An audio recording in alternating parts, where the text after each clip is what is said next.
దేవునికి మహిమ కలుగును గాక. మరొకసారి చేరి వచ్చిన ప్రతి ఒక్కరికి పేరు పేరున ప్రత్యేక శుభాలు తెలియపరుస్తూ ఈ పరిశుద్ధ ఆరాధనలో వాక్య విభాగంలోనికి మనం వచ్చాం. దేవుని వాక్యం దగ్గరికి వెళ్ళే ప్రతిసారి కూడా బలపడుతున్నాం, ఉజ్జీవింపబడుతున్నాం, ఆదరింపబడుతున్నాం, దీవించబడుతున్నాం. ఆ విషయాలను మన హృదయాల్లో తలపోసుకుని ఈ దినపు లేఖన వాక్యాన్ని చదువుకుందాం. నిర్గమాకాండ గ్రంథం 15వ అధ్యాయము 22 నుంచి చదువుతున్నాను, దయచేసి గమనించండి. నిర్గమాకాండ గ్రంథం 15వ అధ్యాయము 22. మోషే ఎర్ర సముద్రము నుండి జనులను సాగు చేయగా వారు షూరు అరణ్యంలోనికి వెళ్ళి దానిలో 3 దినములు నడిచిరి. అచ్చట వారికి నీళ్లు దొరకలేనందున అంతలో వారు మారాకు చేరిరి. మారా నీళ్లు చేదైనవి, వారు ఆ నీళ్లు త్రాగలేకపోయిరి. అందువలన దానికి మారా అని పేరు కలిగిన. ప్రజలు మేమేమి త్రాగుదుమని మోషే మీద సణుగు కొనగా అతడు యెహోవాకు మొరపెట్టెను. అంతటి యెహోవా అతనికి ఒక చెట్టు చూపెను. అది ఆ నీళ్లలో వేసిన తరువాత నీళ్లు మధురములాయెను. అక్కడ ఆయన వారి కట్టడను విధిని నిర్ణయించి అక్కడ వారిని పరీక్షించి, మీ దేవుడైన యెహోవా వాక్కు శ్రద్ధగా విని ఆయన దృష్టికి న్యాయమైనది చేసి ఆయన ఆజ్ఞలకు విధేయులై ఆయన కట్టడలన్నీ అనుసరించి నడిచిన ఎడల నేను ఐగుప్తీయులకు కలగ చేసిన రోగములలో ఏదియు మీకు రానియును. నిన్ను స్వస్థపరచు యెహోవా నేనే అనెను. ఆ తరువాత వారు ఏలీముకు వచ్చిరి. అక్కడ 12 నీటి బొగ్గలను 70 ఈత చెట్లను ఉండెను. వారు అక్కడనే ఆ నీళ్లు యొద్ద దిగిరి అన్నారు. ఈ సంఘటన ఈ నిర్గమాకాండ గ్రంథం 15వ అధ్యాయంలో చూస్తే ఈ పైన ఒక గీతం కనిపిస్తుంది. ఈ వచనానికంటే ముందు మొదటి నుంచి ఇంచుమించు 21 వచనం వరకు ఒక గీతము కనిపిస్తుంది. ఈ గీతం ఏమిటంటే, ఐగుప్తు దేశం నుంచి ఎర్ర సముద్రాన్ని దాటుకుని బయటకు వచ్చాక ఆ సంతోషాన్ని వ్యక్తపరుస్తూ సమూహం అంతా పాట పాడారు, దేవుణ్ణి స్తుతించారు. అయితే ఈ సంఘటన జరిగినటువంటి ఇప్పటికి కేవలము 3 రోజులైంది. ఎర్ర సముద్రాన్ని దాటి బయటకు వచ్చిన తర్వాత 3 రోజుల్లో ఒక పరీక్ష ఎదురైంది. ఇక్కడ అందుకే అన్నారు కదా, ఆయన పరీక్షించెను అన్నారు. ఈ 3 రోజుల తర్వాత ఎదురైనటువంటి పరీక్షలో అలసట పడ్డారు. మారా అనేటువంటి చేదైనటువంటి అనుభవంలోకి వచ్చారు. చేదైన నీళ్లున్నాయి. ఒక మాటలో చెప్పాలి అంటే నీటి కొరకు సమస్య ఎదుర్కొన్నారు. ఈ నీటి కొరకు ఎదుర్కొన్నటువంటి సమస్యను మనం చూస్తే జీవితము సాఫీగా వెళ్ళేటప్పుడు ఎదురయ్యే కష్టాలను గురించి, అనుకోని సంఘటనలను గురించి ఇక్కడ చెప్పబడ్డాయి. కొన్ని కష్టాలు ఎందుకు వస్తాయో మనకు అర్థం కాదు, కొన్ని ఇబ్బందులు ఎందుకు వస్తాయో మనకు అర్థం కాదు. కానీ ప్రతి దాని వెనక దేవుని చిత్తం పరిశీలనగా చూస్తే ఎన్నో పాఠాలు మనకు అర్థమవుతూ ఉంటాయి. ఈరోజు ఈ సంఘటనలో 3 విషయాలను నేను మీకు చెప్పాలని ఆశపడుతున్నాను. అదేమిటయ్యా అంటే, మారా అనుభవము, చేదైన అనుభవం. ఇశ్రాయేలు ప్రజలు జీవితం నుంచి వస్తున్నారు. ఐగుప్తు దేశంలో 10 అద్భుతాలు చూశారు. సముద్రము 2గా పాయలైనటువంటి గొప్ప అద్భుతాన్ని చూశాక అది దాటుకుని బయటకు వచ్చినప్పుడు చేదైన అనుభవాన్ని వారు చూశారు. ఈ చేదైన అనుభవం వారికి ఏ పాఠం నేర్పిస్తుంది? ఈ వాక్యం అనేటువంటి నీలో ఎప్పుడైనా చేదైన అనుభవాలు వచ్చినప్పుడు నీ జీవితంలో ఎదురయ్యే ప్రశ్నలకు సమాధానం ఎలా ఉంటుందో ఈరోజు మనం చూడబోతున్నాం. ఇందులో 3 విషయాల్లో మొట్టమొదటిగా మనం తెలుసుకోవాల్సిన విషయం ఏమిటయ్యా అంటే, దేవుడు ప్రతి మారా చేదైనటువంటి అనుభవంలో ఒక పాఠాన్ని నేర్పిస్తూ ఉంటారు. అంటే దేవుని స్వరం వినటానికి కష్టము ఒక అవకాశం అన్నాడు ఒక భక్తుడు కదా. నీ జీవితంలో కష్టంలో ఆందోళన, భయము అనేది పడకుండా దేవుని స్వరాన్ని వినేటువంటి ప్రయత్నం చేస్తే తప్పక ఆయన స్వరాన్ని వింటావు. ఇక్కడ మొట్టమొదటి స్వరం ఏమిటయ్యా అన్నట్లయితే, ప్రతి మారా అనుభవము కూడా నీ గురించి నీకు కొన్ని అనుభవాలు నేర్పిస్తాయి. జాగ్రత్తగా గమనించండి. మొదటి అనుభవము మన పాఠం, మన జీవిత పాఠం మనకి తెలియచేయటమే. కొన్నిసార్లు ఈ భూమి మీద బ్రతికేటప్పుడు చాలా మందికి వారి జీవితం యొక్క పాఠం ఏమిటో వారికి తెలియదు. బహుశా సంతోషంగా ఉన్నప్పుడు తెలియకపోవచ్చు, కష్టంగా ఉన్నప్పుడు తెలియకపోవచ్చు. ఇలాగ ఏ పరిస్థితుల్లో ఉన్నా అసలు మానవ జీవితానికి ఒక పాఠం ఉందన్న విషయం మనిషికి తెలియదు. అయితే మారా అనుభవాలు ప్రతిసారి కూడా మనిషి జీవిత పాఠాలు నేర్పిస్తూ ఉంటాయి. ఇక్కడ మనం చదవనటువంటి వాక్యములు 22వ వచనంలో మనం చూసినప్పుడు, మోషే ఎర్ర సముద్రము నుండి జనులను సాగచేయగా వారు సూరు అరణ్యంలోకి వెళ్ళి దానిలో 3 దినములు నడిచిరి, అక్కడ వారికి నీళ్లు దొరకలేదు, అంతలో వారు మారాకు మకాము మార్చిరి అన్నారు. ఇక్కడ మనం చూస్తే చేదైనటువంటి అనుభవము మానవ జీవితంలో వచ్చినప్పుడు ఆ చేదైనటువంటి అనుభవం నేర్పేటటువంటి పాఠం ఏమిటయా అంటే, కొన్నిసార్లు ఒక రకమైనటువంటి మోసధోరణిలో మనిషి ఉండిపోయినప్పుడు ఇంతే నా జీవితం అనుకుంటాడు. కానీ జీవితము మార్పులకు లోనయ్యేది, జీవితము ఎదుగుదలకు లోనయ్యేటటువంటిది కదా. లోకంలో ఎన్నో పరిస్థితులు దాటుకుంటా మానవ జీవితం వెళ్ళాలి. ఉదాహరణకి సంతోషంగా ఉన్న వ్యక్తికి కష్టం వస్తే బెంగపడటం, చిక్కుపోవటం, నిరుత్సాహపడటం జరుగుతుంది. ఎందుకని? ఆ విషయం ఆ వ్యక్తికి తెలియదా అంటే ఆ పాఠం ఆ వ్యక్తి నేర్చుకోలేదు. ఆయన దృష్టిలో జీవితం ఎప్పుడూ సంతోషమే అనుకున్నాడు. కానీ మానవ జీవితం అనేది ఎప్పుడూ ఒకలాగుండదు. యోబు గ్రంథంలో ఒక చక్కని మాట మనం చూస్తాం. యోబు గ్రంథము 14వ అధ్యాయంలోనికి వస్తే 14వ అధ్యాయము 1వ వచనంలో ఒక చక్కని మాట మనం చూస్తాం. చూడండి, స్త్రీ కనిన నరుడు కొద్ది దినములు వాడై మిక్కిలి బాధ నొందును అన్నారు. ఇదే మాట యోబు గ్రంథంలోనే 5వ అధ్యాయము 7వ వచనాన్ని కూడా చూస్తే, నిప్పురవ్వలు పైకి ఎగురున్నట్లు నరులు శ్రమానుభవమునకే పుట్టుచున్నారు అన్నారు. ఇలా ఎన్నో అనుభవాలు మనం చూసినప్పుడు మానవ జీవితంలో కష్టములు అనేవి సర్వసాధారణం. అంటే కష్టాలు అనే సబ్జెక్టు లేని జీవితాన్ని ఊహించుకుంటే ఆ వ్యక్తికి జీవిత పాఠం తెలియలేదనే అర్థం కదా. నా జీవితం ఎప్పుడూ సంతోషంగా ఆనందంగా ఉండాలి అని కోరుకోవటంలో తప్పులేదు, కానీ ఎంతవరకు సాధ్యం అలా అనేటువంటిది. ఒక భక్తుడు అన్నాడు కదా, ఒళ్ళు తడవకుండా చినుకు మీద పడకుండా సముద్రాన్ని దాటొచ్చేమో కానీ కన్నీళ్లు రాకుండా జీవితాన్ని దాటలేవు అన్నారు. అంటే మానవ జీవితాన్ని దేవుడు సుఖదుఖాలమయం చేశారు. మనం ప్రసంగి గ్రంథంలో చూస్తాం కదా. ప్రసంగి గ్రంథంలో భక్తుడు చెప్తున్నటువంటి మాట ఏమిటంటే, సుఖదుఖాలను దేవుడు మిళితము చేశారు అన్నారు. అంటే మానవుని గురించి పూర్తిగా తెలుసుకోవాలి అని అంటే, ఇశ్రాయేలు ప్రజలు విజయ పరంపరలో వస్తున్నారు. బలమైనటువంటి ఫరో సామ్రాజ్యం, ఫరో సైన్యము వాళ్ళని ఏం చేయలేకపోయింది. అది దాటుకుని బయటకు వస్తున్నారు. అలా దాటుకుని బయటకు వచ్చేటప్పుడు అనుకోని సంఘటన మారా అనే అనుభవం. మారా అనే అనుభవం రావటానికి గల కారణం ఏమిటండి? మా జీవితంలో అపజయానికే వీలు లేదు అని అంటే, మానవ జీవితమే సుఖ దుఃఖాలమయం. It's a mixer. అన్నిటినీ కలగలుపుగా ఉండేదే మానవ జీవితం. ఒకవేళ సంతోషం వచ్చిందా పొంగిపోవద్దు, కష్టం వచ్చిందా దుఃఖపడవద్దు. ఎందుకనంటే ఈ జీవిత పాఠం నువ్వు నేర్చుకోవాలి. దేవుడు తన బిడ్డలకు ఆ పాఠాన్ని నేర్పిస్తున్నారు. ఇశ్రాయేలు ప్రజలు వెళ్ళిపోతున్నారు, చక్కని ఆ మార్గం గుండా వెళ్ళినట్టు వెళ్ళిపోతున్నారు, అపజయం లేదు. కానీ దేవుడు వారికి ఒక కష్టమైనటువంటి అనుభవాన్ని వారికి నేర్పించినట్లుగా మనం చూస్తున్నాం. రెండవదిగా మనం చూసినట్లయితే, జీవితము ప్రతి మనిషికి కూడా ఒక మాస్టర్, ఒక బోధకుడు లాంటిది కదా. నీ జీవితమే కొన్ని పాఠాలు నీకు నేర్పిస్తూ ఉంటుంది. మనం కొన్ని అనుభవాలు అనేటువంటివి లోకంలోనో ఎవరో చెబితేనో మనకి రావు. కొన్ని అనుభవాలు ఎలాగొస్తాయంటే, అనుభవపూర్వకమైన పాఠాలు చాలా విలువైనటువంటివి. ఉదాహరణకి చిన్నపిల్లలు వారు ఆడుకునేటప్పుడు క్యాండిల్ దగ్గరికి వెళ్తున్నాం అనుకుందాం. వెళ్తుంటే మనం ఎన్నిసార్లు వారిని ఆపినా కూడా దాన్ని తోసుకుని ముందుకు వెళ్ళడానికి ప్రయత్నిస్తూ ఉంటారు, ఆ అగ్గిని పట్టుకోవడానికి. అలా కాకుండా ఒక్కసారి మనం విడిచిపెట్టామే అనుకుందాం, ఆ చేతికి ఆ మంట తగిలింది అనుకుందాం, మళ్ళీ సరే నువ్వు వెళ్ళమన్నా వెళ్ళడు. అంటే ఏమి నేర్పించింది? అనుభవము ఒక పాఠం నేర్పించింది.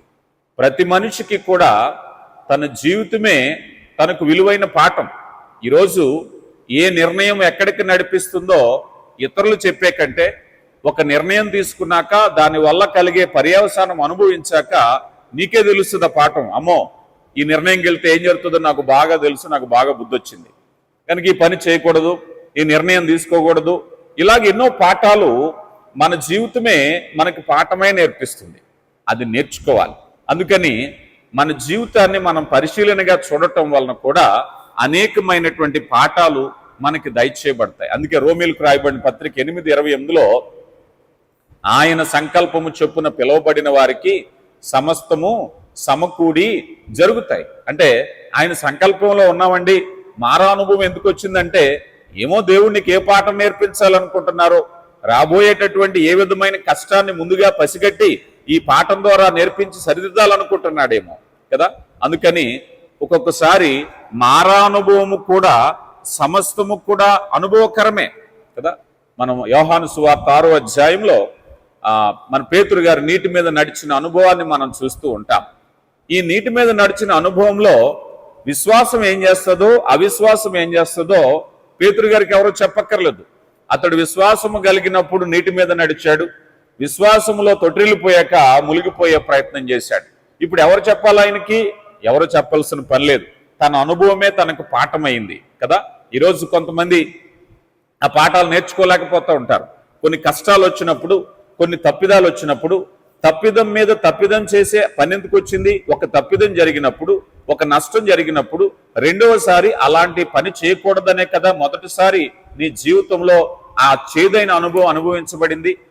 అలా అనుమతించబడిన తర్వాత మొదటి అనుభవం నీ పొరపాటేమో కాదు, కానీ రెండవ అనుభవం నీ పొరపాటే, మూడవ అనుభవం నీ పొరపాటే. ఎందుకనంటే మొదటి అనుభవంలో నేర్చుకున్న పాఠాన్ని నువ్వు తర్వాత ఉపయోగించుకోవాలి కదా. తర్వాత ఉపయోగించుకోవాలి. ఈ కష్టం ఎందుకు వచ్చింది, ఈ ఇబ్బంది ఎందుకు వచ్చింది, ఈ రూట్లో వెళితే ఇలా ఆలోచిస్తే, ఈ పని చేస్తే ఇంత నష్టం వచ్చిందని బై ఎక్స్పీరియన్స్ నాకు తెలిసింది కనుక నేను మరలా చేయకూడదు. మరలా చేస్తే అది ఎవరు తప్పది? మన తప్పే కదా. కొంతమంది మొదటి తప్పు చిన్న తప్పు చేసి రెండోది పెద్ద తప్పు చేస్తూ ఉంటారు. చిన్న తప్పులోనే సరి చేసుకుంటావని. మారా అనుభవానికి గల కారణం ఏమిటంటే అనేకమైన పాఠాలు నీ ద్వారా నీవు నేర్చుకోవాలనేటువంటిది దేవుని యొక్క ఉద్దేశం. అలాగే ఈ అంశంలో మనం చూసినట్లయితే ఈ జీవితంలో నీ కలిగినటువంటి పని ఏమిటయ్యా అంటే ఇది ఒక సేవ. మానవ జీవితమే దేవునికి సంబంధించినటువంటి పరిచర్య. ఇట్స్ ఎ మినిస్ట్రీ అన్నారు. అంటే అనుదిన జీవితంలో నీవేమి చేయగలవో నీకు తెలియాలి. కొంతమందికి వాళ్ళ ఎబిలిటీ తెలియదు కష్టం వచ్చేంత వరకు కదా. నీకుండేటువంటి ఎబిలిటీ, నీకుండేటువంటి సామర్థ్యం కష్టం వచ్చేంత వరకు నీకు తెలియదు కదా. కొన్నిసార్లు మనం చూస్తాం కొంతమంది జీవితం చాలా పరిధికి, అంటే ఒక పరిధిలోనే జీవిస్తూ ఉంటారు. కష్టం వచ్చినప్పుడు ఆ పరిధి దాటి నడుస్తారు, ఆ పరిధి దాటి ఆలోచిస్తారు. అప్పుడే నీకున్న సామర్థ్యం ఏంటో నీకు తెలుస్తుంది. ఉదాహరణకి ఆదిమ సంఘంలో ఉండేటువంటి అపోస్తులు, విశ్వాసులు ఏం చేశారంటే వారి స్థిరాస్తులన్నీ ఒక చోట పెట్టుకుని అక్కడే కూర్చుంటున్నాడు, అక్కడే తింటున్నారు, అక్కడే ఉంటున్నారు, సంఘంలోనే ఉంటున్నారు. ఎందుకనంటే ఏ రీతిగా ప్రభువారు ఆకాశమునకు వెళ్ళారో అదే రీతిగా మరలా వస్తారనేది వారి నమ్మకం. అది 2000 సంవత్సరాల తర్వాత, ఎన్ని వేల సంవత్సరాల తర్వాత అన్నది వాళ్ళకి తెలియదు. దూత చెప్పాడు వెళ్ళేటప్పుడు, వీళ్ళు ఆశ్చర్యంగా ప్రభువారు ఆరోహణం అయిపోయారు, కన్నులెత్తి చూస్తున్నారు. ఆకాశం నుంచి దూత వచ్చి, యెరూషలేము వారలారా ఏమయ్యా చూస్తున్నారు విచిత్రంగా, మీ ప్రభు వెళ్ళిపోయాడనా? ఆయన ఏ రీతిగా పైకి వెళ్ళిపోయాడో అదే రీతిగా వస్తారు, ప్రతి నేత్రము ఆయన చూడాలి అన్నారు. ఈ రోజుకి అదే విశ్వాసం. కానీ ఆనాటి ప్రజల నమ్మకం ఏమిటంటే వెళ్ళినవాడు కొన్ని రోజుల్లోకే మా ప్రభు వచ్చేస్తాడనేటువంటి నమ్మకంతో వారు అక్కడే ఉన్నారు, అంత పరిధిలోనే ఉన్నారు. కానీ యెరూషలేము సంఘంలో గొప్ప శ్రమ వచ్చింది. ఈ శ్రమ వస్తే సంఘం అంతా చెదిరిపోయారు. రకరకాల యూదయ, సమరయ ప్రాంతాలు, దేశాలు వెళ్ళి వాళ్ళు పర్యటన చేసి జీవించే పరిస్థితి వచ్చింది. ఈ పర్యటనలో ఏం చేశారు? వారు ప్రభువుని ప్రకటిస్తున్నారు. ఒకే చోట సంఘంలో కీర్తనలు పాడుకుని ప్రార్థన చేసుకుని వాక్యాన్ని ధ్యానించే సంఘం కాస్త చెదిరిపోయింది. బూదిగంతాల వరకు సువార్త వెళ్ళిపోయింది. అప్పుడు కానీ తెలియలేదు వారు బూదిగంతాల వరకు సాక్షులై ఉంటారన్న నమ్మకం. అప్పటి వరకు వారి నమ్మకం స్థానిక సంఘంగా అక్కడే ఉండాలనుకున్నారు. కానీ వారి సామర్థ్యం ఎప్పుడు వచ్చిందంటే మారా అనుభవం వచ్చాక ఆ మనిషికి సామర్థ్యం వచ్చింది. కనుక జీవిత పాఠం నీ జీవితం నీకు నేర్పించేటప్పుడు, మారా అనుభవం వచ్చేటప్పుడు నువ్వు ఎంత కష్టపడగలవో, ఎంత సహించగలవో, ఎంత మాట పడగలవో, ఎంత శ్రమను ఓర్చుకోగలవో అప్పుడు వరకు నీకు తెలియని విలువేంటో తెలుస్తుంది కదా.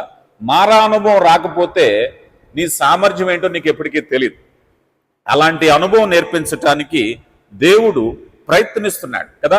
మనం మోషేను గురించి మనం చూస్తే నిర్గమాకాండ గ్రంథం 4వ అధ్యాయము 13వ వచనంలో, అందుకు అతడు, అయ్యో ప్రభువా, నువ్వు పంపవలసిన వానినే పంపుమనగా, మోషే నాయకత్వం గురించి మోషేకి తెలియలేదు. వెళ్ళటానికి భయపడుతున్నాడు, వెనకంజి వేస్తున్నాడు, నాకు నోటి మాన్యం అంటున్నాడు. నువ్వు ఎవరిని పంపాలో వారినే పంపు, నన్ను మాత్రం పంపించొద్దు అంటున్నారు. అయ్యా, నువ్వు వెళితే ప్రభు మాట విని నీ యొక్క బలం ఏమిటో, నీ సామర్థ్యం ఏమిటో తెలుస్తుంది. ఈరోజుకి చాలా మందికి వారి బలం ఏమిటో వారికి తెలియట్లేదు. ప్రియులారా గమనించండి, ప్రభు నిన్ను ప్రేమించి కొన్నిసార్లు మారా అనుభవం గుండా నడిపిస్తూ ఉంటారు. మారా అనుభవంలోకి వెళ్ళకపోతే నీ శ్రమ ఏంటన్నది నీకు తెలియదు. ఇక రెండవదిగా మనం చూసినట్లయితే ఇక్కడ వారి యొక్క అనుభవాలను వారు నేర్చుకోవాలి. మొదటిగా వారి జీవిత పాఠాలు నేర్చుకున్నారు. రెండవ అనుభవం ఏమిటయా అంటే వారిని గురించి వారు తెలుసుకోవాల్సినది. అంటే వారిని గురించి వారు తెలుసుకోవటం అంటే నువ్వెందుకు బ్రతుకుతున్నావు, నీ గమ్యం ఏమిటి, నీ బుద్ధి ఏమిటి, నీ భక్తి ఏమిటి, ఇది తెలియాలి కదా. సాధారణంగా ఉదాహరణకు అనుకుందాం, మనం ప్రార్థన చేస్తున్నాం, దేవుడు అన్ని ఇచ్చారనుకోండి, మనం చాలా సంతోషంగా ఉంటాం. యోబు గారి జీవితంలో అదే జరిగింది. యోబు గారి నీ గురించి దేవుడు ఎంతో గొప్పగా చెప్తే అపవాది అంటున్నాడు కదా, అబ్బాయి ఇదిగో నా భక్తుడు యోబు ఎంత చక్కని యథార్థవంతుడో చూసావా అని అంటే, అపవాది అంటాడు కదా, అన్ని ఇచ్చావు గనక నిన్ను ఆరాధిస్తున్నాడు, అన్ని ఇచ్చావు గనక నిన్ను పూజిస్తున్నాడు, కానీ అదే నువ్వు ఇవ్వకపోతే నీ ముఖం కూడా చూడన్నాడు అపవాది. అవునా? అంటే ఇప్పుడు యోబు ఎవరో తెలుసుకోవాలి, యోబులో నిజమైనటువంటి స్వభావం ఏముందో తెలుసుకోవాలి. జాగ్రత్తగా గమనించండి. ఈ యోబులో నిజ స్వరూపం ఏమిటో తెలుసుకోవాలి అని అంటే మారా అనుభవం వస్తే యోబు అన్నవారు ఎవరో తెలుస్తుంది. యోబు దేవుని దృష్టిలో యథార్థవంతుడు, యోబు అపవాది దృష్టిలో అవకాశవాది. అపవాది యొక్క భావం ఏమిటి? ఇదిగో నువ్వు అన్ని ఇచ్చావు కనుక నిన్ను ఆరాధిస్తున్నాడు, నువ్వు ఇవ్వకపోతే నిన్ను ఆరాధించడు చూసుకో అంటే అపవాది దృష్టిలో యోబు ఒక అవకాశవాదిగా చూపిస్తున్నారు. కానీ యథార్థవంతుడా అవకాశవాద ఎవరు నిర్ధారిస్తారు? మారా అనుభవం నిర్ధారిస్తుంది, కష్టం అనేది నిర్ధారిస్తుంది కదా. స్నేహాలు, బాంధవ్యాలు కష్టం వచ్చినప్పుడే వాటి విలువ తెలిసేది. అందుకని మారా అనుభవం వచ్చిందంటే నువ్వేంటో నీకు తెలుస్తావు కదా, మనమేమిటో మనం తెలుసుకుంటాం. అందుకని మనం అవకాశవాదులమా, నిజంగా విశ్వసిస్తున్నామా, నిత్యరాజ్యం కోసం చూస్తున్నామా, వనరుల కోసం చూస్తున్నామా? యేసు ప్రభు వారిని సుమారుగా 72 మంది కంటే అధికమైనటువంటి సంఖ్యాకులు ఆయనను అనుసరిస్తున్నారు, ఎక్కడ ప్రసంగం అయినా వెళ్తున్నారు. కానీ ఒకనొక సందర్భం వచ్చాక యేసు ప్రభు వారు అన్నారు, అయ్యా నా శరీరమును భుజించి నా రక్తమును తాగాలి అన్నారు. అంతే, ఆ రోజు నుంచి చాలా మంది పారిపోయారు. వాక్యం ఉంటుంది యోహాను సువార్తలో, ఇక ఆనాటి నుంచి మరలా తిరిగి ఆయనను వెంబడించకుండా వారు వెళ్ళిపోయారు. ఇంక మళ్ళీ వచ్చే పని లేకుండా పారిపోయారట. అప్పటి వరకు ఎందుకు వచ్చారు? ఆయన రొట్టెలు పెట్టారు, చేపలు పెట్టారు, భోజనం పెట్టారు, అంతా సౌఖ్యంగానే ఉంది. కానీ ఎప్పుడైతే మారా అనుభవం వచ్చిందో విశ్వాసము లేదు, భక్తి లేదు. ఈ రోజుల్లో చాలా మంది అదే విధంగా చూస్తూ ఉంటారు. అవకాశాలు వస్తే దేవుని విడిచిపెట్టడానికి, వనరులు వస్తే, ఆదాయం వస్తే దేవుని సన్నిధి విడిచిపెట్టడానికి ప్రయత్నిస్తూ ఉంటారు. అప్పుడే ఆ మారా అనుభవము నీవెవరో నీకు చెప్తుంది. అవకాశవాదినా, భక్తిపరున్నా, నమ్మకస్తున్నా, యథార్థవంతున్నా నేను తెలుసుకోవాలి అని అంటే ఈ మారా అనుభవం పనిచేస్తుంది. అందుకని ఇక్కడ యోబు గారి జీవితంలో మనం చూసినట్లయితే మన జీవితాలు స్వయం కేంద్రీకృతం. అంటే స్వయం కేంద్రీకృతం అంటే నా వరకు నేను ఆలోచిస్తున్నానా, నిజంగా దేవుని సంతోష పెట్టాలనుకుంటున్నానా? మెయిన్ థింగ్ అదే. నన్ను నేను సంతోష పెట్టాలనుకుంటున్నానా, నా దేవుని సంతోష పెట్టాలి. ఎప్పుడు తేలుతాయంటే మారా అనేటువంటి అనుభవం. అందుకే పౌలు గారు అన్నారు కదా, మనిషి విశ్వాసము వలన జీవించాలి కానీ వెలిచూపు వలన కాదు అన్నారు. వెలిచూపు వలన అంటే మనిషి తన దృష్టికి అంతా అనుకూలంగా ఉంటే దేవుని అనుసరించటం, ఒకవేళ అనుకూలంగా లేకపోతే దేవుని విడిచిపెట్టడం. ప్రియులారా గమనించండి, నెహెమ్యా గ్రంథంలో ఒకసారి మనం వచ్చినట్లయితే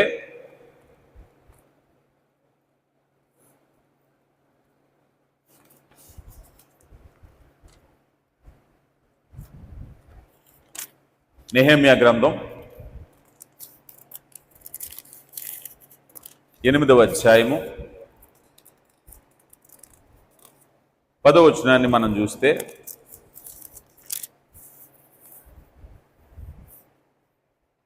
మరియు అతడు వారితో ఇట్లనెను, పదండి, క్రొవ్విన మాంసమును భక్షించి మధురమైన దాని పానము చేదుము. ఇది వరకు తమ కొరకు ఏవి సిద్ధపరచుకుని వానిని వంతులు పంపించుడి. ఏలయనగా ఈ దినము మన ప్రభువునకు ప్రతిష్ఠితమాయను. మీరు దుఃఖపడకుడి, యెహోవా యందు ఆనందించుట వలన మీరు బలము నొందుదరు అన్నారు. మీరు దుఃఖపడకండియా, యెహోవా యందు ఆనందించుట వలన మీరు బలము నొందెదరు అన్నారు. అనంటే ఇక్కడ విషయంలో వారికి కష్టం వచ్చింది. ప్రాకారము కట్టాలనే మంచి నిర్ణయంతో వారికి వెళ్ళారు, వ్యతిరేకత వచ్చింది, మారా అనుభవం వచ్చింది. ఆ మాత్రం దానికి మేము మంచి చేయాలనుకున్నాం, అయినా మాకు వ్యతిరేకత వచ్చింది కనుక మేము ఇక్కడే ఈ పని విడిచిపెడతాం అని అనుకోలేదు. నువ్వు మంచి చేయడానికి వెళ్ళినా కష్టం వచ్చినప్పుడు, మారా అనుభవం వచ్చినప్పుడు నీ విలువ అంటే నువ్వు నిజంగా దేవుని గోడ కట్టడానికే వచ్చావా, అయితే శ్రమను సహించాలి. అయితే అప్పుడే నీ నిజ విశ్వాసం అంటే విశ్వాసి నీతిమంతుడు విశ్వాస మూలంగా జీవించాలి. అంటే వెలుచూపు వలన కాకుండా, పరిస్థితుల ప్రభావం వలన కాకుండా, ఫేవర్ వలన కాకుండా నీ శక్తి చేత దేవుని ఆరాధించేవారుగా ఉండాలనేటువంటిది దేవుని యొక్క ఉద్దేశము. ఈరోజు లోకంలో మనం చూస్తూ ఉన్నాం, చాలా చోట్ల ఇదిగో ఈ పని జరుగుతుంది అని అంటే అదొక పుణ్యక్షేత్రం అవుతుంది. ఒకవేళ కనుక అక్కడ పని జరగట్లేదు అన్నాం అనుకోండి, దేవుణ్ణి కూడా మర్చిపోతారు. కానీ దేవుని దృష్టిలో దేవుని సంతోషపెట్టే వ్యక్తిగా ఉన్నామా లేదా అనేదే మారా అనుభవం మనకి తెలియపరుస్తుంది. అందుకే ఆత్మీయంగా మనల్ని మనం తెలుసుకోవటానికి దేవుని యొక్క ఆశీర్వాదము ఉపయుక్తకరంగా ఉంటుంది. అందుకని మన విశ్వాస మూలంగా జీవించేటప్పుడు విశ్వాసము శోధనకు లోనవుతుంది, విశ్వాసము పరీక్షకు లోనవుతుంది, విశ్వాసము పుటము వేయబడుతుంది, విశ్వాసము కష్టానికి లోబడుతుంది. వీటన్నిటినీ జయించగలిగిన శక్తి ఇవ్వటమే విశ్వాసము యొక్క ముఖ్య ఉద్దేశము. రోమీలకు రాయబడిన పత్రిక 14వ అధ్యాయము 23వ వచనంలో, రోమీలకు రాయబడిన పత్రిక 14వ అధ్యాయము 23వ వచనంలో, అనుమానించువాడు తినిన ఎడల విశ్వాసము లేకుండా తినును గనుక దోషి అని తీర్పు నొందుదుము. విశ్వాసము కానిదేదో అది పాపము అన్నారు. విశ్వాసము బయలుపరచబడాలి అంటే పుటము వేయబడాలి. విశ్వాసము పుటము వేయబడితేనే దాని రంగేటో తెలిసేది. మారా అనుభవం వస్తేనే విశ్వాసం ఎవరో తెలిసేది. మారా అనుభవం వస్తేనే భక్తుడెవరో, మారా అనుభవం వస్తే క్రైస్తవుడు ఎవరో తెలిసేది. అందుకని మారా అనుభవం అనేది విశ్వాసాన్ని స్థిరపరిచేది. ఇక ఈ అంశంలో మనల్ని గురించి మనం తెలుసుకునేటువంటి విషయంలో వారి గురించి ఒక పాఠం అక్కడ వ్యక్తం అవుతుంది. అదేమిటయ్యా అంటే, వారు ఎప్పటికీ తృప్తి చెందలేదు, అంటే సంతృప్తి లేని జీవితము. ఒకసారి మనం ఆలోచన చేస్తే ఆ 3 రోజుల క్రితం వరకు చాలా అద్భుతాలు చూశారు, ఆశ్చర్యకార్యాలు చూశారు. ఇప్పుడు బయటకు వచ్చారు, నీళ్ల కొరత వచ్చింది. నీళ్ల కొరత వచ్చినప్పుడు ఐగుప్తులో దేశమంతా నదులన్నీ కూడా రక్తమయం అయిపోయినాయి. ఐగుప్తు నుంచి వచ్చేటప్పుడు ఎర్ర సముద్రం 2 పాయలు అయిపోయింది. అంటే నీటితో దేవుడు ఎన్ని అద్భుతాలు చేయగలడో అక్కడ చూపించారు కదా. వడగళ్ల వాన అనుభవాన్ని చూపించారు అక్కడ. ఆకాశ మేఘాలతో ఆయనను వారికి నీడగా ఒడిసి పట్టుకుని ఎండ సమయంలో గొడుగు వలె వారిని నడిపించింది. అంటే నీళ్లతో, మేఘాలతో, వర్షాలతో దేవుడు ఎన్ని అద్భుతాలు చేయాలో అన్ని అద్భుతాలు చేశారు. అంటే వీరికి తెలియవలసింది ఏమిటయ్యా అంటే, దేవుడు ఇన్ని అద్భుతాలు చేసిన దేవుడు మరొక అద్భుతం చేయటానికి శక్తిహీనుడేమీ కాదు, ఆయన శక్తివంతుడే. అయితే వీరి విశ్వాసం ఏమిటయ్యా అన్నట్లయితే, ఏమాత్రము కొరత వచ్చిందో ఆ కొరతలో అసంతృప్తి బయటకు వచ్చేసింది. ప్రియులారా గమనించండి కదా, మానవ స్వభావం ఏమిటయ్యా అంటే, నువ్వెన్ని పెట్టినా అది గుర్తుపెట్టుకోం, కానీ ఏ ఒక్కటి పెట్టలేదో లైఫ్ లాంగ్ అదే గుర్తుపెట్టుకుంటాం. మానవ స్వభావం అదే. అంటే ఈ మారా అనుభవం అనేటువంటిది ఎక్కడే తెలియపరుస్తుంది మనిషికి. నువ్వెవరు? నువ్వు సంతృప్తిగా జీవించేవాడువా, అసంతృప్తిగా జీవించేవాడువా, కృతజ్ఞత కలిగిన వాడువా, కృతజ్ఞత లేనివాడువా? ఈ ఒక్క అనుభవమే, మారా అనుభవమే మనిషి స్వభావాన్ని బయటకు తీస్తుంది. ప్రియులారా గమనించండి. అందుకని ఇక్కడ మనం చూస్తే మొట్టమొదటిగా ఈ విషయంలో వారు తెలుసుకోవాల్సిన విషయం ఏమిటంటే, వారు తమ యొక్క అసంతృప్తిని ప్రకటించినప్పుడు వారి సంతృప్తి లేనటువంటి అసహనాన్ని మనం చూస్తున్నాం. ప్రియులారా గమనించండి, ఒక్కొక్కసారి పరీక్షలోనే మనిషి స్వభావము బయటపడడం అంటే ఇదే.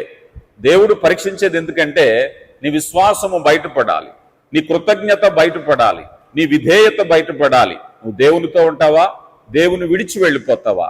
కొన్ని మారా అనుభవాలు ఎందుకు వస్తాయంటే నీలో విశ్వాసానికి కలిగే పరీక్ష ప్రారంభమైందని విషయాన్ని తెలుసుకోవాలి. చూడండి, ఫిలిప్పీలకు రాయబడిన పత్రికలో అపోస్తుడైనటువంటి పౌలు గారు 5వ అధ్యాయము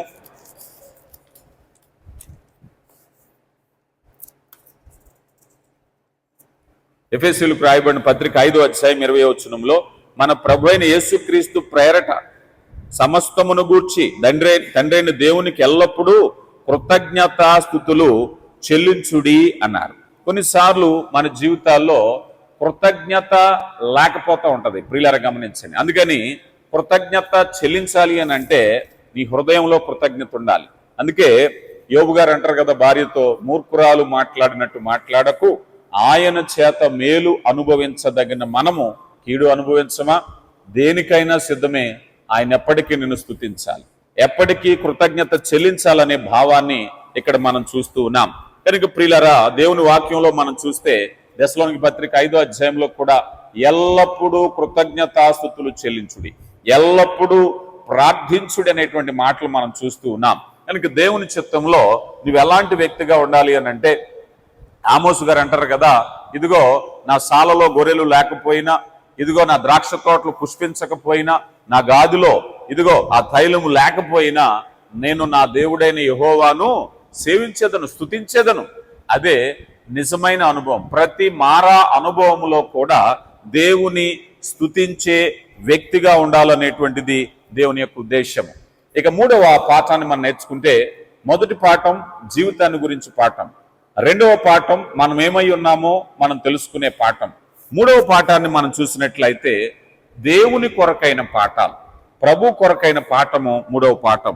ఇదేమిటయ్యా అన్నట్లయితే, దేవుని కొరకు పాఠములో విలువైన సందేశం ఏమై ఉంది అన్నట్లయితే, దేవుడు నీ ప్రతి అవసరాన్ని ఎరిగినవాడు. ఉదాహరణకి మీకు అర్థం కావడానికి చెప్తాను. ఇప్పుడు ఆ ప్రాంతానికి వచ్చారు, ఆ మారా ప్రాంతానికి వచ్చిన వెంటనే నీళ్లు దాహం వేసింది, నీళ్లు తాగుదామని వెళ్ళారు. తాగుదామని వెళితే అక్కడ కఠిన జలము, కఠిన చేదు కలిగిన జలం ఉంది. ఎవరు తాగలేకపోయారు. ఏం చేయాలి? మోషే ప్రార్థన చేశాడు. ప్రార్థన చేస్తే దేవుడు అంటున్నారు, ఇదిగో అక్కడ ఒక చెట్టు ఉంది, దాని కొమ్మ విరిచి ఆ నీటిలో వేయి. ఆ నీటిలో వేస్తే ఆ నీళ్లు మధుర జలం అయిపోతాయి అన్నారు. అవినివి తాగారు. అన్నింటి ఇక్కడ మన ప్రశ్న ఏమిటంటే, ఎక్కడ మధుర జనం ఉందో, ఎక్కడ చేదైన నీళ్లు ఉన్నాయో దానికి విరుగుడైనటువంటి చెట్టును దేవుడు అక్కడే ఉంచాడు. అప్పటికప్పుడు వచ్చింది ఏం కాదు, అది అంతకు ముందే ఉంది. నీ అవసరం తిరిగిన దేవుడు మారా అనుభవం దగ్గరికి వచ్చేటప్పుడు నీకంటే ముందు అక్కడ చెట్టును కూడా పెట్టారు. అంటే అప్పటికప్పుడు వచ్చింది కాదు, ఆకాశం నుంచి వచ్చింది కాదు అక్కడ సహాయం. అదేమిటయ్యా అన్నట్లయితే, సమస్య ఎక్కడుందో పరిష్కారము కూడా నీ చుట్టూ దేవుడే ఉంచుతాడు. ఒక ద్వారం మూస్తే మరొక ద్వారాన్ని తెరిచి ఉండేటటువంటి ప్రయత్నాన్ని దేవుడు చేస్తారు. కానీ మనిషి అది తెలుసుకోలేకపోతూ ఉంటాడు కదా. ఇదిగో నా జీవితంలో ఈ మారా అనే అనుభవం వచ్చిందంటే మధురమైన అనుభవాన్ని దేవుడు ఎప్పుడో నిర్దేశించారు. అది తెలుసుకోలేకపోతూ ఉంటాడు మనిషి. ఆ క్రమంలో ఇక్కడ చూస్తే, ఎక్కడైతే ఆ చేదైనటువంటి కఠిన జలం ఉందో ఆ కఠిన జలం ఉన్న చోటే దానికి విరుగుడుగా ఒక చెట్టును కూడా దేవుడు ముందుగానే మొలిపించారు. వీరికి వెళ్లే కంటే ముందుంది, అక్కడ పరిష్కారం అక్కడే ఉంది. ఎప్పుడైతే దేవుడు చెప్పారో, ఆ మోషే ఆ కొమ్మను విరిచాడో, ఆ విరిచి ఆ నీళ్లలో వేస్తే ఒక్కసారిగా ఆ నీళ్ళన్నీ కూడా మధురమైపోయినాయి. చక్కగా కడుపారా నీళ్లు తాగారు.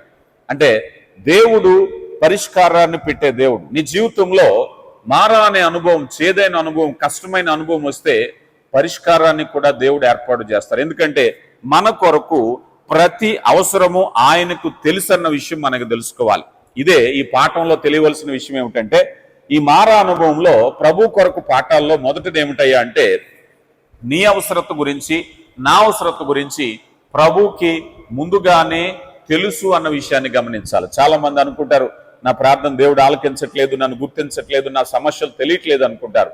నీ జీవితంలో సమస్య వచ్చిన వెంటనే దానికంటే ముందు ఆయన పరిష్కారాన్ని కూడా పెట్టారు. అందుకే దేవుని తలంపుల్లో జగత్తు పునాది వేయబడక మునిపే మనం ఉన్నామని వాక్యం ద్వారా తెలుసుకుంటున్నాం. కనుక ప్రియులారా, మనం మత్తయి సువార్త 6:32 మొదట ఆయన నీతిని రాజ్యమును వెతికితే అవన్నీ మీకు కావాలనని ఆయనకు తెలుసు కనుక ఆయన సమకూరుస్తారు. కనుక ఆయనకి తెలియదు అనేటువంటి భావాన్ని మనం ఎప్పుడు కూడా మనం గుర్తుపెట్టుకోకూడదు. ఇక మరొకటి ఏమిటయ్యా అన్నట్లయితే, మన ప్రతి అవసరతను ఆయన తీర్చగలడు. నీ జీవితంలో ఏ చేదైన అనుభవం వచ్చినా అది దేవునికి పరిధి మించింది కాదు. ద ఫస్ట్ థింగ్ మనం తెలుసుకోవాల్సింది ఏమిటంటే, అమ్మో ఇంత కష్టం వచ్చిందండి, ఎవరు తీర్చగలరంటే తీర్చగలిగిన దేవుడు. ప్రియులారా జాగ్రత్తగా గమనించండి, ఆ కష్టాన్ని తీర్చగలిగిన దేవుడు శక్తివంతుడు. ప్రియులారా గమనించండి, నీ జీవితంలో అదే కష్టమైనా సరే, ఒకవేళ మానవ మాతృలకి మనుషులకి అది సాధ్యం కాకపోవచ్చేమో, కానీ దేవుని దృష్టిలో అది ముందుగా తీర్చటానికే సిద్ధపాటు చేస్తేనే నీ జీవితంలో మారా అనుభవం అనేది వచ్చింది. మారా అనుభవం వచ్చింది అంటే విశ్వాసిగా నువ్వు తెలుసుకోవాల్సిన విషయం ఏమిటంటే, దానికి విరుగుడు, దానికి కావాల్సింది ఉంది. అందుకే మనం చూస్తే ఏదైనా తోటలో అవ్వ ఆదాములు పుట్టినాటికే వారికి ఏం కావాలో అన్నిటినీ ఏర్పాటు చేశాడు దేవుడు, ఏమాత్రం కొదువు చేయలేదు. అందుకే ఆదాముకు చెప్పాడు, ఆదామా అవ్వ మీకేం కావాలో నేను చెప్తున్నాను, ఆ పండు తినున్నా చచ్చదు, ఆ పండు నీకు అవసరం లేదు, నీకు అవసరం ఉన్న ఏర్పాట్లన్నీ చేశాను. కానీ దేవుని మాట కంటే అపవాది మాట విన్నారు. అపవాది మాట విని తినకూడనటువంటి చెట్టు ఫలాన్ని తిని నష్టపోయారు. ఎందుకని? దేవుడికి తెలుసంటే వారు నమ్మలేదు. ఈ రోజు కూడా నీ కష్టం, నీ ఇరుకు, నీ అవసరత నీ దేవునికి తెలుసు, నువ్వు నమ్మాలి. అది నమ్మకపోవటాన్ని బట్టే దేవుని కంటే ఇంకా ఏదో ఆలోచన ఉందని భ్రమపడ్డారు వాళ్ళు. దేవుడు చెప్పారు, మీకు కావలసిన అన్ని ఏర్పాటు చేశాను, మీరు సంతోషంగా ఉండండి. అపవాది వచ్చి, అయ్యో మీరు చావనే చావరయ్యా, దేవుని కంటే గొప్పవాళ్ళు అయిపోతారంటున్నారు, అందుకే దేవుడు మిమ్మల్ని తినొద్దు అన్నారు. ఆశపడి గొప్పవాళ్ళు అవుదాం అనుకున్నారు. కానీ వాస్తవంగా దేవుడు చెప్పింది నిజమే, ఆ పండు తినదిన నష్టపోతావయ్యా, ఇదిగో నీకు కావాల్సింది అంతా ఏర్పాటు చేశాను, సంతోషంగా ఉండు. దేవుని చెప్పిన మాట కంటే సత్యమేముంటది? కాదని వెళ్ళారు, తిన్నారు, నష్టపోయారు. ప్రియులారా గమనించిన ఈ రోజుల్లో చాలా మంది మనం కూడా దేవుని ఆజ్ఞలను పక్కన పెట్టి పరిగెడుతున్నామేమో. దేవుడు ఆజ్ఞాపించారు అంటే నీకు ఏది కావాలో అది ముందుగా ఎరిగిన దేవుడే. తర్వాత ఆదామును బట్టి ఏం కోల్పోయామో, ఆయన అతిక్రమాన్ని బట్టి ఏం కోల్పోయామో, క్రీస్తు ప్రభువారు ఈ భూమి మీదకి వచ్చి కోల్పోయిన వాటన్నిటినీ సరిచేయటానికి ఇష్టపడ్డారు. కనుక ప్రియులారా, దేవుని యొక్క మహాకృప ఈ పాఠంలో దేవుని గురించి మనకు నేర్పించే పాఠం ఏమిటయా అన్నట్లయితే, మన అవసరతలను ఆయన తీర్చగలడు. చూడండి, ఫిలిప్పీలకు రాయబడిన పత్రిక 4:19 మనం చూసినట్లయితే, ఫిలిప్పీలకు రాయబడిన పత్రిక 4:19 కాగా దేవుడు తన ఐశ్వర్యము చొప్పున క్రీస్తు యేసునందు మహిమలో మీ ప్రతి అవసరమును తీర్చును అన్నారు. నువ్వు ఏ అవసరంలో ఉన్నావో ఆ అవసరాన్ని తీర్చగలిగిన దేవుడు. నువ్వు తెలుసుకోవాల్సిన పాఠం ఏమిటంటే, ఉదాహరణకి అరణ్యంలో సముద్రం దగ్గర అదే బాధపడ్డారు వాళ్ళు. ఆ వెనక్కి నుంచి ఐగుప్తు సైన్యం వస్తుంది, కలవరపడ్డారు, భయపడ్డారు. మోషే, ఐగుప్తులో సమాధులు లేవని మమ్మల్ని ఇక్కడికి తీసుకొచ్చావా, ఇక్కడ చనిపోవాలనుకుంటున్నావా అని అంటే, ఇక్కడ వాక్య ప్రకారంగా మనం చూసినప్పుడు, ఇదిగో తన ఐశ్వర్యము చొప్పున మహిమలో మీ ప్రతి అవసరము తీర్చును. ఈ అరణ్యంలో సహాయం ఎక్కడొస్తుంది? ఇంకొక దారి ఏముంది? నదిలో ఈ సముద్రంలోంచి వెళ్ళేటప్పుడు మునిగిపోవడం తప్పించి ఏమీ లేదనుకుంటున్నారు. నువ్వు ఊహించిన రీతిలో సహాయం చేయగలిగిన వాడు. ఇక్కడ కూడా అరణ్యంలో మార వచ్చింది. బహుశా వాళ్ళు ఏమని అనుకుని ఉంటారు, మనం అనుకుందాం, ఈ నీళ్లు తాగడానికి పనిచేయవు కనుక దీన్ని ఎవరు బాగు చేయలేరు, శుద్ధి చేయలేరు కనుక వేరే ఏదైనా నీళ్లు దగ్గరలో ఎక్కడైనా ఉన్నాయేమో చూడండి. ఎక్కడ కనిపించట్లేదు, ఇంకెక్కడ వస్తాయి నీళ్లు? కనుచూపు మేరల్లో నీళ్లు లేవంటే ఇంకెక్కడ వెతకగలం? అసాధ్యం అనుకున్నారు. కానీ తన ఐశ్వర్యము చొప్పున తన మహిమలో మీ ప్రతి అవసరము తీర్చగలిగిన వాడు. నీ జీవితంలో కూడా మారా అనుభవంలో అసాధ్యం అనుకుంటే నీ అవసరాన్ని తీర్చగలిగిన వాడు ప్రభు. కనుక ప్రియులరా, దేవుని చిత్తంలో ఒకవేళ మారా అనుభవాల్లో నువ్వేదైనా కృంగిపోతున్నట్లయితే ప్రభు నీతో మాట్లాడుతున్నారు. నీ అవసరాలను తీర్చగలిగిన వారు. ఎఫెసీలకు రాయబడిన పత్రిక 3వ అధ్యాయము 20వ వచనం కూడా మనం చూస్తే, మనలో కార్యసాధకమైన తన శక్తి చొప్పున మనం అడుగు వాటన్నిటికంటే ఊహించు వాటన్నిటికంటేను అత్యధికముగా శక్తి గల దేవునికి క్రీస్తు యేసు మూలముగా సంఘములో, జాగ్రత్త గమనించండి, నువ్వు అడుగు వాటన్నిటికంటే. ఇశ్రాయేలు ప్రజలు ఎర్ర సముద్రం దగ్గర ఆ యొక్క జవాబు ఎలా ఉంటుందో వారికి ముందుగా తెలియదు. మారా అనుభవంలో కూడా ఏమై ఉంటుందో అనుభవం తెలియదు. ఈరోజు నీ జీవితంలో, నా జీవితంలో కూడా ఈ మారా అనుభవంలో దేవుడు ఎలాగూ పని చేస్తారో మనకి తెలియకపోవచ్చేమో, కానీ అడుగు వాటన్నిటికంటే ఊహించు వాటన్నిటికంటే ఘనమైన కార్యాలు జరిగించగలిగిన దేవుడు అనే విషయాన్ని మనం చూస్తున్నాం. కృంగిపోతున్నావా? ధైర్యం తెచ్చుకో, ప్రభు నీతో మాట్లాడుతున్నారు. ఒకవేళ నా జీవితంలో పరిష్కారం లేదనుకుంటున్నావా? ప్రభు నీతో మాట్లాడి ఇదిగో సమాధాన పరచటానికి వాక్యరీతిగా నీతో మాట్లాడుతున్నారు. 50వ సంకీర్తనలోనికి మనం వస్తే, 50వ సంకీర్తన 10వ చరణం నేను చదువుతున్నాను. అడవి మృగములనియు 1000 కొండల మీద పశువులనియు నావే గదా, కొండలలోని పక్షులన్నిటినీ నేను ఎరుగుదును, పొలములో పశ్వాదులు నా వశమై ఉన్నవి, లోకము దాని సంపూర్ణత నావే, నేను ఆకలి గురినను నీతో చెప్పను, వృషభములు మాంసము నేను తిందునా, పొట్టేళ్లు రక్తము నేను తాగుదునా, దేవుని స్తుతియాగము చేయము, మహోన్నతుని మొక్కుబడులు చెల్లించుము, ఆపత్కాలమున నీవు నన్ను గూర్చి మొరపెట్టుము, నేను నిన్ను విడిపించేదను, నీవు నన్ను మహిమ పరిచేదవు అన్నారు. కనుక ఆపత్కాలంలో మొరపెట్టయా, విడిపించటానికి ఆయన ఇష్టపడుతున్నారు. ఇక చివరిగా ఈ అంశంలో మనం చూస్తే, నీ అవసరతల్లో ఇప్పటికే ఆయన సిద్ధపాటు చేశాడు. ఎందుకు ఈ ముఖ్యమైన అంశం ఏమిటయా అంటే, నీ ప్రార్థనకు ఆయన సమాధానం ముందుగానే సిద్ధపాటు చేస్తారు.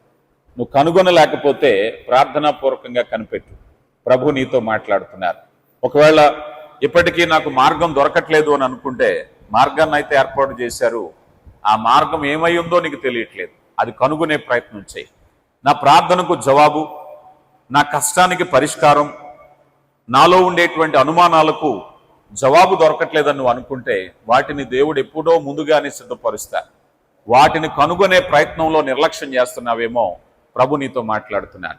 కనుక ప్రియులారా, దేవుని చిత్తంలో ప్రభు ఇచ్చేటువంటి అనుభవాలు నిన్ను పరిపూర్ణతకు నడిపించటానికే 3 అంశాలు మనం నేర్చుకున్నాం. మొదటిది, మన జీవిత పాఠం మనం నేర్చుకోవటం. రెండోది, మనం ఏమై ఉన్నాం, మనం స్వార్థపరులమా, కృతజ్ఞత కలిగిన వారమా, కృతజ్ఞత లేని వారమా, అవకాశవాదులమా, తెలుసుకోవటానికి అవకాశం. మనల్ని మనమే విమర్శించుకుందాం. కష్టంలో ఎలా ప్రవర్తించాం, నాకు అవకాశం వచ్చినప్పుడు, కలిమిలో లేమిలో బుద్ధి బయటపడినప్పుడు నా లేమిలో నేను ఎలా ప్రవర్తించాను, నాకు కష్టం వచ్చినప్పుడు ఎలా, నా సమృద్ధిలో నేను దేవునితో ఎలాగున్నాను, అది. ఇక మూడవదిగా మనం చూస్తే, ప్రభు కొరకు పాఠాలు, ప్రభు మన కొరకు ఏం చేస్తారనేటువంటి పాఠాలు కూడా మనం నేర్చుకున్నాం. కనుక ఈ 3 విషయాల ద్వారా మారా అనుభవాలు మన జీవితాల్లో మేలైన అనుభవాలకు నడిపిస్తున్నాయి. దేవుడు మిమ్మల్ని దీవించి బహుగా ఆశీర్వదించును గాక. ఆమేన్. ప్రార్థించుకుందాం. కృప కలిగిన దేవ, ప్రేమ నమ్మకం కలిగిన మా తండ్రి, మీ ప్రేమను బట్టి వందనాలు. ఎత్తుబడిన వాక్య